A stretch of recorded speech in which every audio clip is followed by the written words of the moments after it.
Hi everyone, my name is Jolie and I am known as AspergerWorld.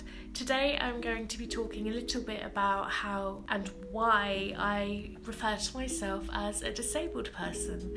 So I was diagnosed at 2 years old as autistic, and then I was diagnosed again at 13 years old as having Asperger's syndrome, which is then that I found out that I was on the autistic spectrum and my life changed for the better. All of those missing pieces that I wondered about myself all came sliding together and everything just made so much sense. It was amazing. Probably the best day of my life. And I started learning all about what this meant and what it meant for me, all of those hidden hardships and quirks. And I came to realise that it may be such a hidden part of me, so invisible, but it is definitely a disability all the same. But I also came to realise that a lot of people don't see it as a disability because it is so hidden, or that people have this perhaps a negative misconception that a disability is actually a bad thing. So for me, disability is not a bad thing.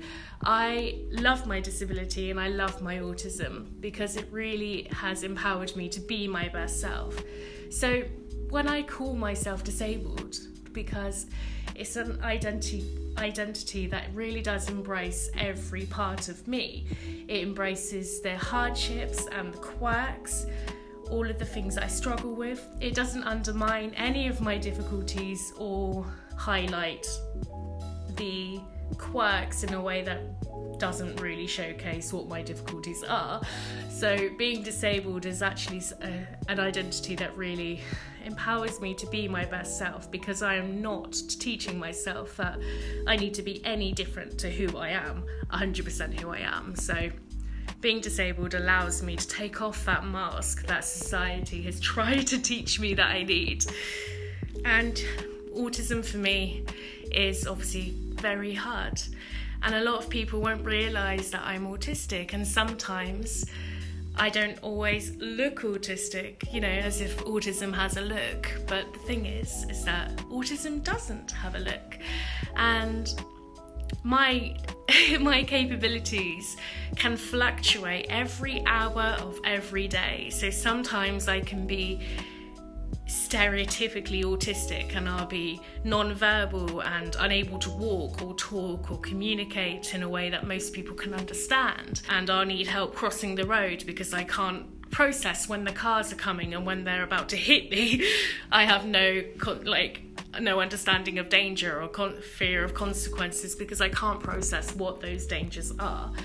I am unashamedly autistic, and it's always in ways that are so hidden. And my autism does impact every second of my life in a multitude of complex and hidden and invisible ways, nearly as much as it does impact me with these lovely, endearing ways too. So yes, I do see myself as disabled because I do need one-to-one care a lot of the time to get me through every single day, even now as an adult. Like, for instance, I have very few life skills. I have 11 out of 100 life skills. On a really good day, when I've been resting for about a month, I might be able to make that number go up to 18, but generally I have 11 out of 100 life skills. I need people to help me organise my thoughts and my actions and my behaviours in order to get anything done during the day. I really struggle with my executive function and my life skills, and doing chores and just any adulting is very hard. I'm awful at adulting. But that's the fun of it, right? So yeah, I see myself as disabled because of the amount of help that I need from my carers on a daily basis, on an hourly basis, in order for me to function as a normal human being. And obviously I am a normal human being. This is my norm, and there's nothing wrong with that. So I guess what I'm trying to say in conclusion is that my disabled identity isn't negative, it's positive, and it empowers me to be my best self and accept my hardships so that I can also grow with them. Leave me a comment and let's have a little chat about our identities and how we feel that autism impacts us, or whether or not we see ourselves as disabled. But please, no hate. We're keeping this a positive place. All right.